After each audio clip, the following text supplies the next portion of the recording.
વિદ્યાર્થી મિત્રો, આજે હું તમને એક પંક્તિ સંભળાવીશ. પ્રભુના એ પ્રેમ તણી પૂતળી રે લોલ, જગથી જુદેરી એની રીત રે, જનનીની જોડ સકી નહીં જડે રે લોલ. આ કાવ્ય પંક્તિમાં માતાનો મહિમા વર્ણવવામાં આવ્યો છે. એમ કહેવાય છે કે પ્રભુના એ પ્રેમ તણી પૂતળી રે લોલ, એટલે કે ભગવાનની જ એક મૂરત છે માં. એ બધે એમ કહેવાય છે કે ભગવાન બધે પહોંચી નથી શકતા, એટલે માને મોકલાવી છે. તો ચાલો આજે આપણે ભણીએ પાઠ 6, લોહીની સગાઈ. ઈશ્વર પેટલીકર એના લેખક છે. જન્મ 9/9/1916, અવસાન 22/11/1983. લેખક પરિચય જોઈ લઈએ. ઈશ્વરભાઈ મોતીભાઈ પટેલ પેટલાડ તાલુકાના પેટલી ગામના વતની છે. પેટલી ગામના નામ પરથી પોતાની અટક પટેલ પરથી પેટલીકર દીધી. જન્મટી પાતાળ કૂવો, કાજળની કોટડી, ધરતીનો અવતાર, કંકુ અને કન્યા મારી હૈયા સગડી, તરણા ઓથે ડુંગર, યુગના એંધાણ, ઋણાનુબંધ, જુજવેરૂપ, સેતુબંધ, અભિજાત, લાક્ષાગૃહ વગેરે તેમની મહત્વની નવલકથાઓ છે. પારસમણી, ચિનગારી, આકાશગંગા, કઠપૂતળી, લોહીની સગાઈ વગેરે સુપ્રસિદ્ધ નવલિકા સંગ્રહો છે. એમની કૃતિઓમાં સામાજિક સમસ્યાઓ અને એના ઉકેલો તથા નગરજીવનના દસ્તાવેજી ચિત્રો મુખરે રહ્યા છે. તેમને રણજીતરામ સુવર્ણચંદ્રક એનાયત થયેલો હતો. ટૂંકમાં પાઠ પરિચય જોઈ લઈએ. લોહીની સગાઈ ઈશ્વર પેટલીકરના લોહીની સગાઈ વાર્તા સંગ્રહમાંથી લેવાયેલી ટૂંકી વાર્તા છે. આ વાર્તાના કેન્દ્રમાં માતૃત્વની ચરમસીમાનું આલેખન છે. અમૃત કાકીના 4 સંતાનોમાં 2 દીકરા અને 2 દીકરીઓ છે, જેમાં સૌથી નાની દીકરી મંગુ નાનપણથી જ ગાંડી અને મૂંગી છે. અમૃત કાકી અપાર માતૃત્વથી ગાંડી દીકરીની સેવા કરતા હોય છે. ગામના ઘણા લોકો દીકરીને ગાંડાના દવાખાનામાં મૂકી આવવાની સલાહ આપે છે, પણ અમૃત કાકી એ માટે તૈયાર નથી. આમ છતાં ગામની એક ગાંડી થયેલી છોકરી દવાખાનેથી સાજી સારી થઈ પછી આવે છે એ જોઈ અમૃત કાકી પણ મંગુને દવાખાને મૂકવા તૈયાર થાય છે. મંગુને દવાખાને મૂકવા જતી વખતની અમૃત કાકીની મનઃસ્થિતિ અને ત્યાં ગયા પછીના વાર્તાલાપોમાં મંગુ માટેનો માતા તરીકેનો અપાર પ્રેમ વ્યક્ત થયો છે. દવાખાને મૂકીને આવ્યા પછી પણ અમૃત કાકીનું મન તો મંગુની ચિંતામાં જ દુઃખી છે. વાર્તાને અંતે લેખકે મૂકેલા શબ્દો અમૃત કાકી મંગુની નાતમાં વટલાઈ ગયા હતા દ્વારા મંગુના વિચારોમાં અમૃત કાકી પણ ગાંડા થઈ ગયા એ સંકેત મૂકી દીધો છે. આમ આખી વાર્તામાં લેખકે લાઘવથી શિષ્ટ અને તળપદી ભાષાથી અમૃત કાકીનું માતૃત્વ ઉપસાવી આપ્યું છે. પાઠ પરિચય જોઈ લઈએ તો લોહીની સગાઈ ઈશ્વર પેટલીકરની વાર્તા સંગ્રહમાંથી આ એક ટૂંકી વાર્તા લીધેલી છે. એમના વાર્તા સંગ્રહમાં તો ઘણી બધી વાર્તાઓ છે અને એનું શીર્ષક એમણે જે વાર્તા સંગ્રહનું શીર્ષક પણ ઈશ્વર પેટલીકરે લોહીની સગાઈ આપેલું છે. તેમાંથી આ એક વાર્તા લીધેલી છે, જેમાં માતૃત્વની ચરમસીમાનું આલેખન છે.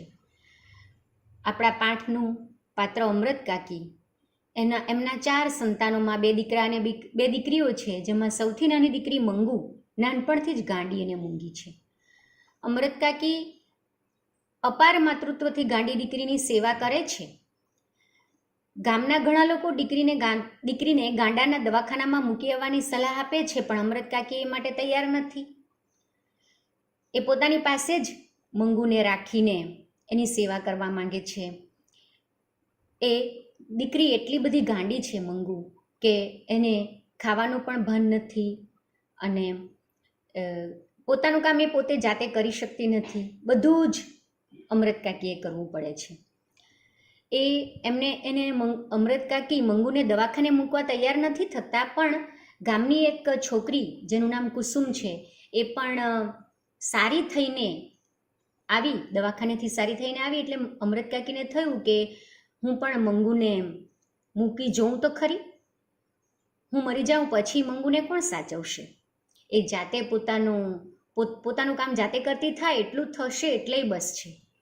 એમ માનીને એ દિલ પર પથ્થર મૂકીને મંગુને દવાખાનામાં મૂકવા તૈયાર તો થયા, પણ દવાખાને મૂકવા જતી વખતની અમૃત કાકીની મનની જે સ્થિતિ છે તેનું વર્ણન લેખકે આ પાઠમાં કરેલું છે. અને રસ્તે જતાં એમની સાથે મળેલા જે મુસાફરો સાથે એવો વાત કરે છે, તેમાં એમનો અપાર પ્રેમ વ્યક્ત થયો છે. અને દવાખાને મૂકીને આવ્યા પછી પણ અમૃત કાકીનું મન મંગુની ચિંતામાં જ લાગેલું રહે છે. અને મંગુને દવાખાને ન મૂકી હોત તો સારું થાત એવો પસ્તાવો જ કર્યા કરે છે. અને તેમાં ને તેમાં એ અમૃત કાકી પણ મંગુની નાટમાં વતલાઈ ગયા હતા. એટલે કે તેમાં ને તેમાં જ એ પોતે પણ ગાંડા થઈ જાય છે. આમ અમૃત કાકીના પાત્રમાં માતૃપ્રેમની ચરમ સીમાનું આ લેખકે કરેલું છે. આ પાઠને જો આપણે ખૂબ જ સભાનતાથી ભણીએ, વાંચીએ, સમજીએ તો આપણી આંખોમાં પણ પાણી આવી જાય એવો આ આકર્ષક બની શક્યો છે. આખી વાર્તામાં લેખકે લાઘવથી લઘુ અને એનું ભાવવાચક લાઘવ એટલે કે ટૂંકમાં અને શિષ્ટ એટલે કે શુદ્ધ ભાષા જે પુસ્તકોમાં વપરાય છે તે અને તળપદી ભાષાથી અમૃત કાકીનું માતૃત્વ ઉપસાવી આપ્યું છે. તળપદી ભાષા એટલે આપણે ગામમાં જે બોલાય છે સ્થાનિક ભાષા, એ જ્યાં યોગ્ય લાગ્યું ત્યાં લેખકે એ ગામડાની જે સ્થાનિક ભાષા છે એ જ અમૃત કાકી પાસે કે ગામના લોકો પાસે બોલાવડાવી છે. મંગુને ગાંડાના પાઠ વાંચન કરું છું. મંગુને ગાંડાના દવાખાનામાં મૂકવાની સલાહ લોકો અમૃત કાકીને આપતા ત્યારે એમની આંખમાં જળજળી આવી જતા અને દરેકને એ એક જ જવાબ આપતા, હું માં થઈને ચાકરી ન કરી શકું તો દવાખાનાવાળાને શી લાગણી હોય? ખોડા ઢોરને પાંજરાપોળમાં મૂકી આવવા જેવું જ એ તો કહેવાય. અમૃત કાકીની આ ગ્રંથિ જાહેર થઈ ગયા પછી કોઈ એમને એવી વાત કરતું નહીં. જન્મની ગાંડી ને મૂંગી દીકરીને એ જે રીતે ઉછેરતા, ચાકરી કરતા અને લાડ લડાવતા એ પ્રત્યક્ષ જોઈ લોકો એમના વખાણ પણ કરતા કે આવી રીતે ગાંડી દીકરીને તો અમૃત કાકી જ ઉછેરી શકે. બીજાને ઘેર હોય તો ભૂખી તરસી ક્યારની મરી ગઈ હોય અને જીવતી હોય તો પણ આવું હુષ્ટપુષ્ટ શરીર તો ન જ હોય. મંગુ સિવાય અમૃત કાકીને 3 સંતાનો હતા, 2 દીકરા અને 1 દીકરી. અમૃત કાકીએ 3 સંતાનોને વિસરી ગયા હોય તેમ એમનું સમગ્ર માતૃત્વ મંગુ ઉપર અભિષેક કરતું હતું. એટલે રજાઓમાં દીકરાઓ અવારનવાર ઘેર આવતા ત્યારે એમનું ઘર બાળ પૌત્ર પૌત્રીઓથી ખિલખિલાટ હસી ઉઠતું. છતાં દાદીમા તરીકે અમૃત કાકી હરખ પડુડા નહીં થઈ જતા. ભાગ્યે જ બાળકોને તે તેડતા, રમાડતા કે લાડ કરતા. માના આવર્તન વિશે દીકરીઓને કંઈ લાગતું નહીં, દીકરાઓને કંઈ લાગતું નહીં, પણ વહુઓ સમસમી જતી. બંને વહુઓની પતિ આગળ આ એક જ ફરિયાદ હતી, દીકરાના બાળકો એમને ઢીથા ગમતા નથી અને ગાંડા હીરાને છાતીએથી અળગો કરાતો નથી. દીકરી માને મોં જ સંભળાવી દેતી, મંગુને ખોટા લાડ લડાવીને તે જ વધારે ગાંડી કરી મૂકી છે. ટેવ પાડીએ તો ઢોરને ઝાડો પેશાબ ક્યાં કરાય અને ક્યાં ન કરાય તેનું ભાન આવે છે. તો 12 વર્ષની છોડી ગમે તેટલી ગાંડી હોય પણ એને ટેવ પાડી હોય તો શું એટલું ભાન ન આવે? એ મૂંગી છે પણ કંઈ બહેરી નથી કે આપણું કાને ન ધરે. ભૂલ કરે તો 2 લપડાક ચોડી દીધી હોય તો બીજી વખત તરત ભાન રાખે. પાઠને સમજી લઈએ. મંગુને ગાંડાના દવાખાનામાં મૂકવાની સલાહ લોકો અમૃત કાકીને આપતા ત્યારે અમૃત કાકીને રડવું આવી જતું, આંખોમાં પાણી આવી જતું અને એમને એમ થતું કે દવાખાનાવાળાને વળી સી લાગણી હોય? એ તો મૂંગા ઢોરને, ખોડા ઢોરને પાંજરાપોળમાં મૂકી આવવા જેવું જ કહેવાય. પાંજરાપોળ એટલે કે જે ઢોર દૂધ નથી આપી શકતા, ડોબા થઈ જાય, પછી એને એક એવી જગ્યાએ મૂકી આવવામાં આવે છે જેને પાંજરાપોળ કહેવાય છે. અમૃત કાકીની આ ગ્રંથિ જાહેર થઈ ગઈ. ગ્રંથિ એટલે કે એમની આ માન્યતા જાહેર થઈ ગઈ પછી લોકો એને કોઈ પૂછતું નહીં કે તમે મંગુને દવાખાને મૂકી આવો તો સારું એમ, અને એમને એવી વાત કરતું પણ નહીં. અમૃત કાકી હતા જ એવા કે આ ગાંડીને મૂંગી દીકરીને એ જે રીતે ઉછેરતા, એની ચાકરી એટલે કે સેવા કરતા, લાડ લડાવતા, તે પ્રત્યક્ષ જોઈને લોકો એમના વખાણ પણ કરતા કે આવી રીતે ગાંડી દીકરીને તો અમૃત કાકી જ ઉછેરી શકે, બાકી બીજી કોઈ હોય ને તો ભૂખી તરસી ક્યારની મરી ગઈ હોત, અને કદાચ જીવતી હોય તો એ આવું હુષ્ટપુષ્ટ તાજુમાજુ શરીર તો ન જ હોય. એ તો અમૃત કાકી એટલે મંગુને આ રીતે સાચવે છે. મંગુ સિવાય અમૃત કાકીને બીજા 3 સંતાનો હતા, 2 દીકરા અને 2 દીકરી, એમ કુલ એમના 4 સંતાનો હતા.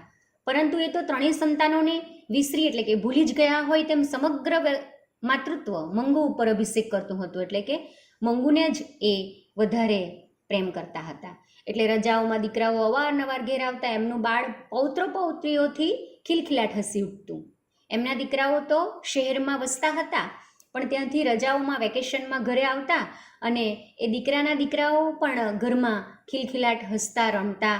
પણ દાદીમા તરીકે અમૃત કાકી એમને ભાગ્યે જ રમાડતા, તેડતા કે લાડ કરતા, અને બહુ હરખ પડુડા પણ ન થઈ જતા, એટલે કે બહુ ખુશ પણ ન થતા કે ચાલો ઘણા દિવસે મારા પૌત્ર પૌત્રી આવ્યા છે ને મને બહુ જ ગમે છે, કે એવો એમને કોઈ અનુભવ ન થતો.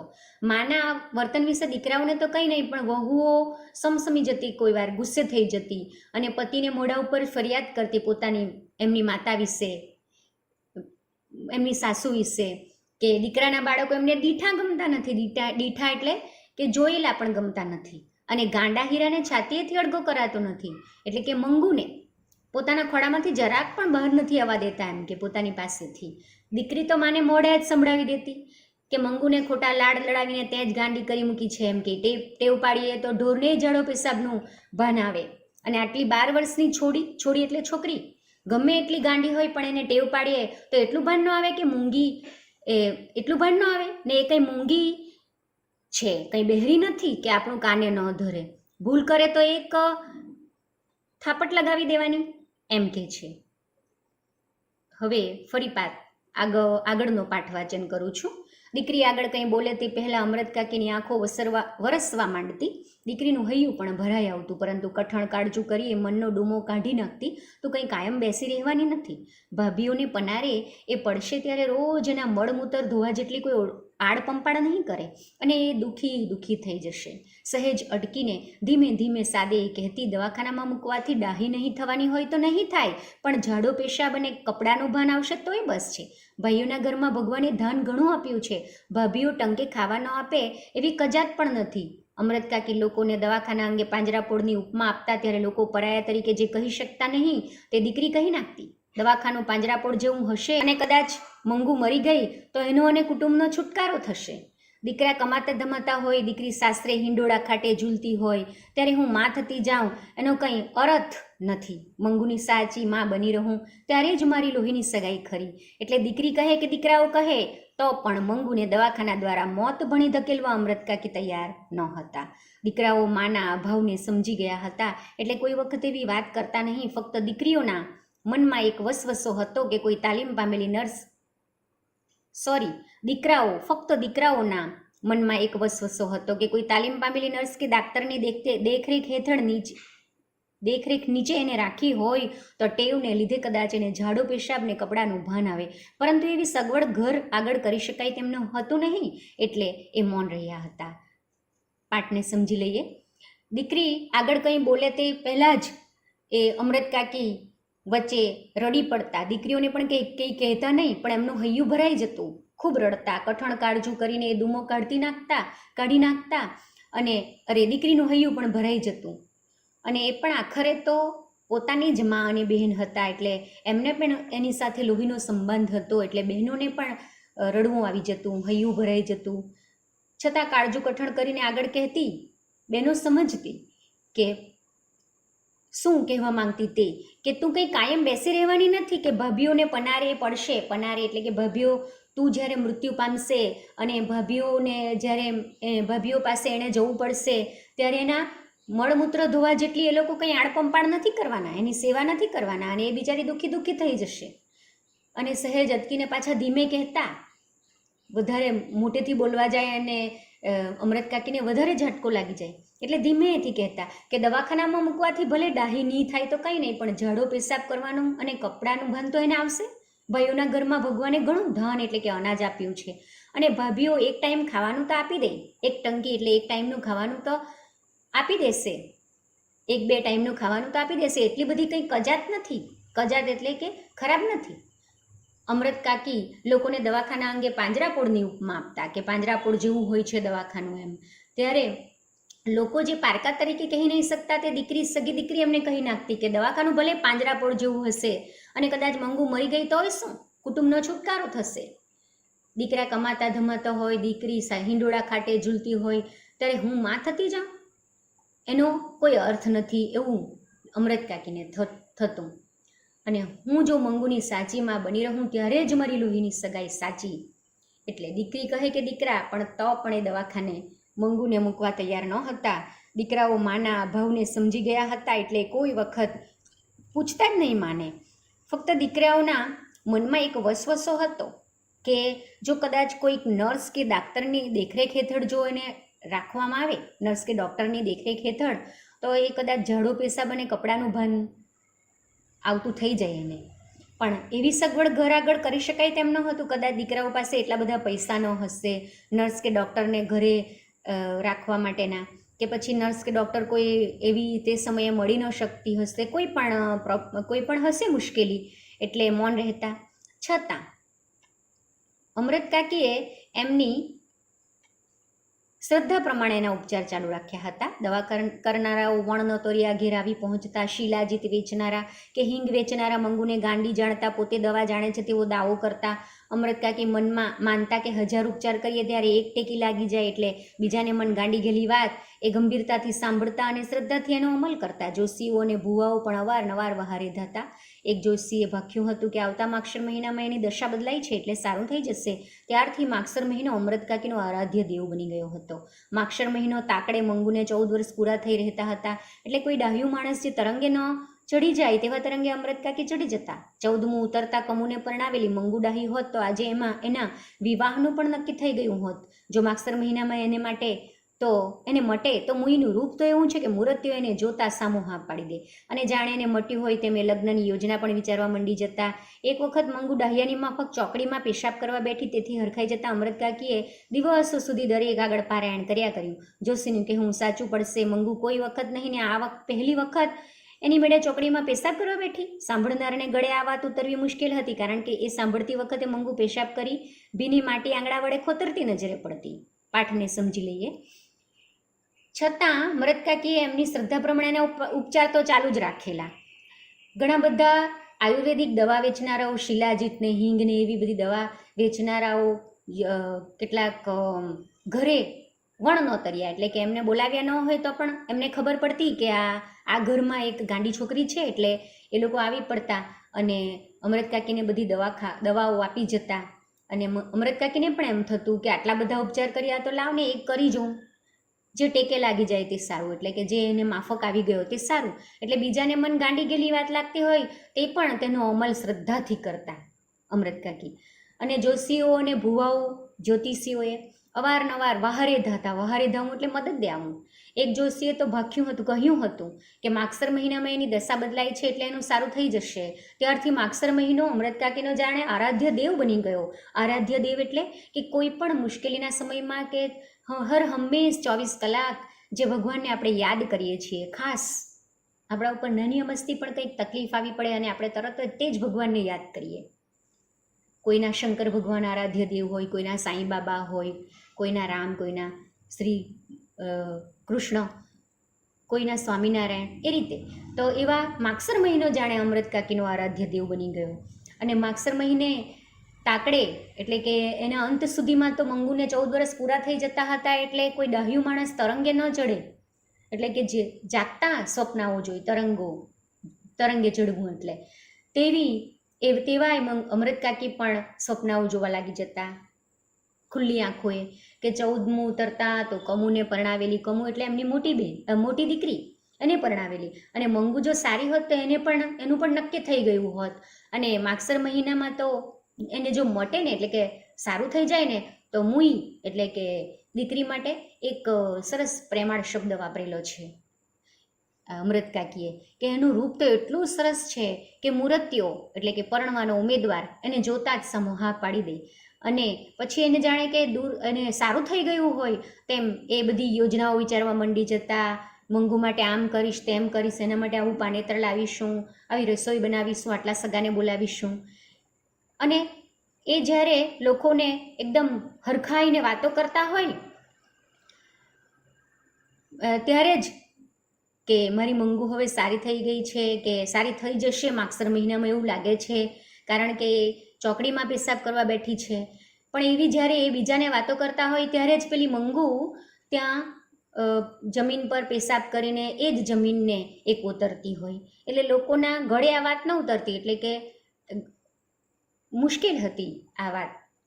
એમને માનવી મુશ્કેલ હતી, કારણ કે એ સાંભળતી વખતે મંગુ પેશાબ કરી ભીની માટી આંગળા વડે ખોતરતી નજરે પડતી. મંગુને ધૂન આવે ને એ ઊભી થઈ જતી તો એમને નવી વાત મળી જતી. મેં કહ્યું ને સમાણી ડાહ્યાની માફક ઊભી થઈ ગઈ. મેં કીધેલું ને એમ કે સમજદારની જેમ ઊભી થઈ ગઈ. આમ અમરત કાકીનો આશાભર્યો માગસર મહિનો આવ્યો છતાં મંગુ ડાહી તો ન થઈ, પણ શહેરના કન્યા વિદ્યાલયમાં ભણતી ગામની એક દીકરી કુસુમ ગાંડી થઈ ગઈ. મંગુની માફક એને પણ ઝાડો પેશાબનું ભાન ન રહ્યું. અમરત કાકીને એથી દુઃખ તો થયું, પણ સાથે સાથે સંતોષ પણ થયો. એ ડાહી ડમરી છોડી ગાંડી થતાં આવું ભાન ગુમાવી બેસે તો જન્મથી ગાંડી મંગુને બિચારીને એવું ભાન ન હોય તો એમાં શી નવાઈ. એમ કરતાં કરતાં ધીમે ધીમે માગસર મહિનો આવી ગયો, પણ એક સારી ન થઈ, પણ ગામની એક કુસુમ નામની દીકરી ગાંડી થઈ ગઈ, જે એક કન્યા વિદ્યાલયમાં, શહેરના કન્યા વિદ્યાલયમાં ભણતી હતી. હાઈસ્કૂલમાં ભણે એવી મોટી છોકરી હતી.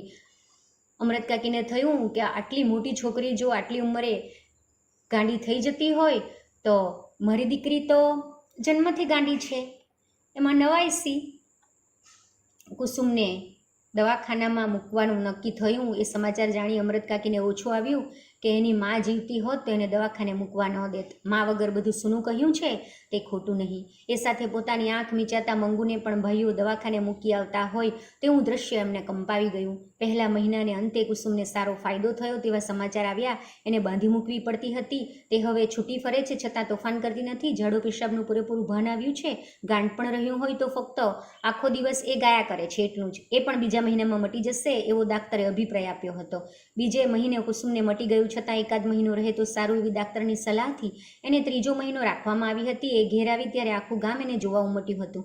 સૌથી મોખરે અમરત કાકી હતા. કુસુમને પૂરેપૂરી ડાહી થઈ ગયેલી જોઈ અમરત કાકી દરેક સલાહ આપવા માંડી ગયું. કાકી તમે મંગુને એક વખત દવાખાનામાં મૂકી તો જુઓ, જરૂર એને મટશે. અમરત કાકીએ જિંદગીમાં પહેલી વખત દવાખાનાનો વિરોધ ન કર્યો. બીજે દિવસે એમણે કુસુમને પોતાને ઘેર બોલાવી એને પાસે બેસાડી દવાખાનામાં હકીકત પૂછવા માંડી. નર્સ કે ડાક્ટરને કોઈ ગાંડા તમાચા મારી જાય તો પણ એ લોકો એના ઉપર ખીજાતા નથી કે એને મારતા નથી. એ જાણી એમને દવાખાના ઉપર શ્રદ્ધા પણ બેઠી. નવી આશા જન્મી કે મંગુના કરમમાં દવાખાનામાં જવાથી મટે એવું લખ્યું હશે તોય કોને ખબર. આટલા ઉપચાર કરી જોયા ત્યારે એક વધારે પાઠ સમજી લઈએ. કુસુમને દવાખાનામાં મૂકવાનું નક્કી થયું એ સમાચાર જાણીને અમરત કાકીને ઓછું આવ્યું એટલે દુઃખ થવું કે એની મા જો જીવતી હોત ને તો એને દવાખાને મૂકવા ન દે. પણ મા વગર બધું સૂનું કહ્યું છે ને, ગોળ વિના મોડો કંસાર, મા વિના સૂનો સંસાર. એ સાથે જ પોતાની આંખ મીચાતા એટલે કે પોતે મૃત્યુ પામશે પછી પોતાના દીકરાઓ પણ મંગુને દવાખાને મૂકી આવ્યા એવું દ્રશ્ય એમને યાદ આવ્યું અને એ કંપી ગયા. પહેલા મહિનાને અંતે કુસુમને સારો ફાયદો થયો. હવે સમાચાર આવ્યા બાંધી મૂકવી પડતી હતી તેને હવે બાંધવી નથી પડતી અને તોફાન પણ નથી કરતી. ઝાડો પેશાબનું પણ એને ભાન આવી ગયું છે અને ગાંઠ પણ રહ્યું હોય તો ફક્ત એ આખો દિવસ ગાયા જ કરે છે. ઘણા બધા ગાંડા જે કુદરતી રીતે ગાંડા થઈ ગયેલા હોય એ ખાસ કરીને કંઈક એકનું એક જ કર્યા કરે છે, એમને ખ્યાલ જ નથી રહેતો. તો આ પણ એક આખો દિવસ ગાયા જ કરે છે. એ પણ બીજા મહિનામાં સારું થઈ જશે એમ ડૉક્ટરે કહ્યું હતું.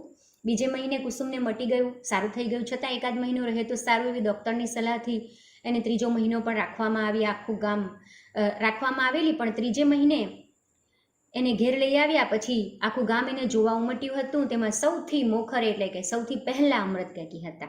કુસુમને પૂરેપૂરી ડાહી થઈ ગયેલી જોઈને અમરત કાકીને દરેક સલાહ આપવા લાગ્યા. જોયું કાકી, તમે પણ મંગુને એક વખત દવાખાનામાં મૂકી જુઓ, એને સારું થઈ જ જશે.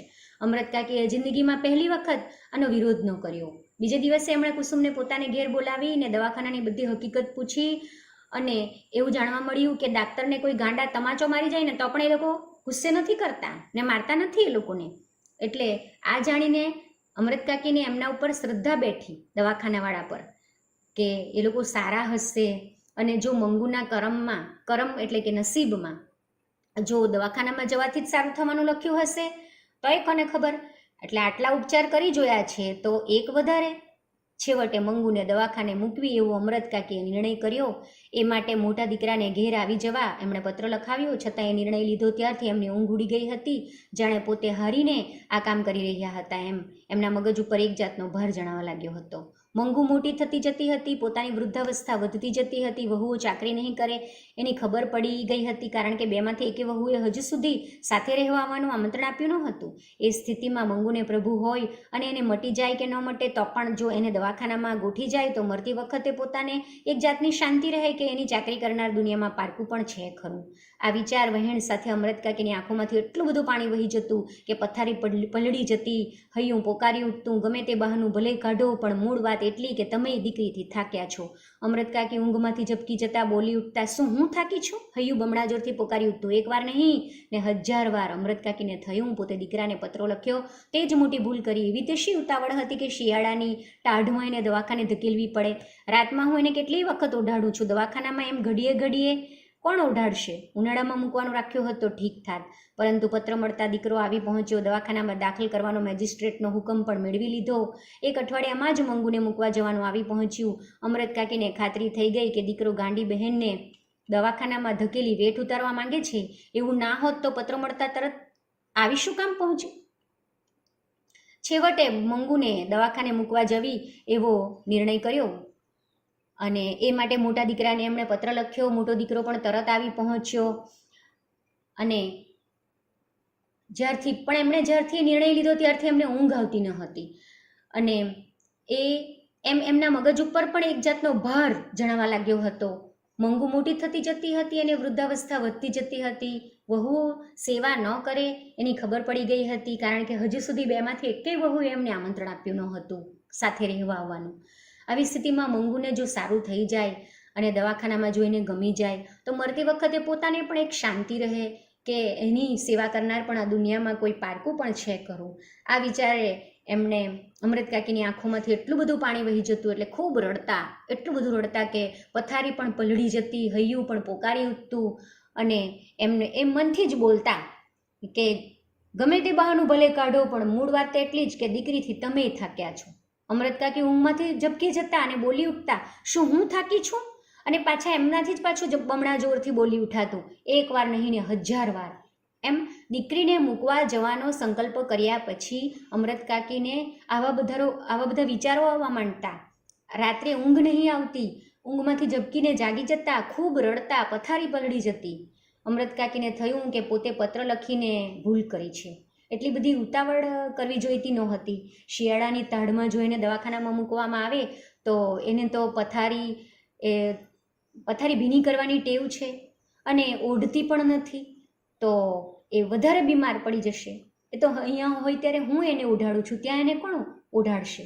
ઉનાળામાં મૂકવાનું રાખ્યું હોત તો સારું, પરંતુ પત્ર મળતાં જ દીકરો તો આવી પહોંચ્યો.